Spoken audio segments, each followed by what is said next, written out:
I'm gonna walk you guys through exactly how I got my hair to look like this, and all these other videos I've also been getting questions on how I get these pretty lived-in beach waves. First and foremost, I use this Drybar curling iron. I like it because this is removable, so you can put different like widths of curling irons on it. For some reason I feel like this one just curls my hair incredibly fast. Granted, I also do it on the 450-degree heat setting, so you know, probably should curl fast. And with that said, I am huge on heat protectant. The Drybar Hot Teddy before ironing spray is my absolute favorite because it's like a dry spray. I'm almost out of this. I'll use the rest. Yeah, it's gone. I love it so much because as you see, it doesn't weigh your hair down. It just kind of falls right on top of it, and I feel like that's perfect for fine hair. Since I ran out of that one, I'm gonna finish it off with the IGK Spirulina Protein Smoothing Spray. I also love this and use this pretty often. Also, before this, I did wash my hair and blow dry it, which I feel like also makes a difference, especially with the volume. I take about this much hair per section, wrap it around kind of more flat, like you don't want spinned like that because otherwise it creates a different type of curl. Also kind of focus it more on the top for longer and then kind of let the ends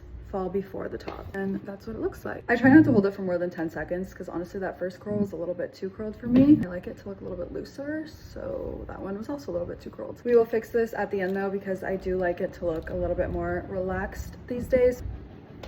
Bottom section of my hair, I find it really important to leave a good chunk out because I feel like that's where I kind of like those pieces to be more straight at the end. I also find that doing bigger chunks of hair on the bottom section kind of makes the waves and curls look a little bit looser and more lived in.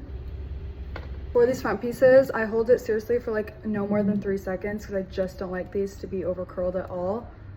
That was more than enough. Run my hands through it immediately just to really create that loose wave effect. By now the curling iron's really heated up too, so I really don't hold it for more than I should. Brush it through. Now if you love the look of this, or if your hair tends to lose a curl pretty quickly, you can leave it, but I go over it with a straightener, which is why I cannot express how important heat protectant is to me during this entire process. Okay, yeah, I definitely over curled it today, so we're just gonna take the straightener and focus it where I want it to feel flatter. So I do like that longer look right here. Straighten out these little kinky parts of my hair. I feel like it gets kind of like naturally curly right there, and I like for that to be straighter. Pieces that are over curled.